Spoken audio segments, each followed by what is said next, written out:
அறிந்த செய்தி இதே கிராமத்திலே பிறந்து வளர்ந்து வாழ்ந்த திருவாளர் மதிப்புக்க மரியாதைக்குரிய திருவாளர் முனுசாமி ஐயா அவர்கள் மலை கிராமத்திலே பிறந்து பேரும் புகையோடு செல்வாக்கோடு வாழ்ந்து மக்கள் செல்வங்கள், பொருள் செல்வங்கள், புகை செல்வங்கள், சகல செல்வங்களை பெற்று வாழ்ந்து இன்னும் வையகம் அடைந்து விட்டார். அன்னார் சாலோப சாமீப சாரூப சௌகித்தம் என்னும் 4ஆம் பதவியடைய வேண்டும் என்று தன் குடும்பத்தில் உள்ளவர்கள் மகன்கள், மகள்கள், மருமகள்கள், பேரன்கள், பேச்சுகள் அனைவரும் ஒன்று சேர்ந்து இன்னும் உற்றார் உணவர் அனைவரும் ஒன்று சேர்ந்து எங்கள் சீனிவாசா கலை குழுனை பாராட்டி ரூபாய் 201 வாடி வழங்குள்ளார்கள். குடும்பத்தில் அனைவரும் ஒன்று சேர்ந்து வாடி வழங்குள்ள அன்பு நெஞ்சங்களுக்கு எங்களுக்கு சீனிவாசா கலை குழுவின் சார்பாக நன்றி கலந்த வணக்கம். அதே போன்று Vandavasi down station SI Thiruvarur மதிப்புக்கு மரியாதைக்குரிய தட்சிணாமூர்த்தி என்ற அன்பு நெஞ்ச கொண்டவர் எங்கள் சீனிவாசா கலை குழுவின் உரிமையாளரும் மற்றும் நிர்வாகியும் மற்றும் ஆசிரியருமாக விளங்கக்கூடிய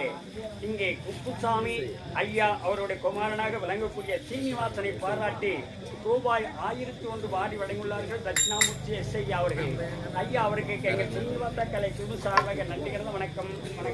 அதோடு எங்களுடைய நாடக அமைப்பாளர் உயர்த்தவாளர் மதிப்புக்கு மரியாதைக்குரிய கொடுங்காலூரை சேர்ந்த மதிப்புக்குரிய முருகன் ஐயா அவர்களை உங்களுடைய சார்பாகவும் எங்கள் மட்டத்தின் சார்பாகவும் இங்கே மேடைக்கு வருக வரவேற்றிருக்கிறோம்.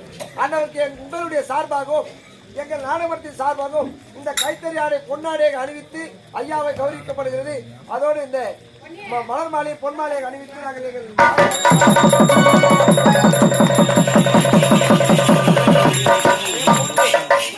நீங்கள் விரும்பும் நாடகம் குறிப்பிட்ட நேரத்தில் நீங்கள் விரும்பியபடி நாடகம், நாவல்சு, புராணம் என்று சொல்லக்கூடிய இன்னும் பம்பை உடுக்க சொல்லக்கூடிய அத்தனை நிகழ்ச்சிகளும் ஏற்பாடு செய்ய தகுதி உள்ளவர் ஐயா கொடுங்காலூரை சேர்ந்த முருகன் ஐயா அவர்கள். இவர்கள் நாடினால் உங்கள் விருப்பத்தை கேட்டவாறு நாடக மன்றங்கள் ஏற்பாடு செய்து நல்ல முறையில் நடத்தி தருவார். இவர் அணுக வேண்டும் என்று அனைவரும் நன்றாக கை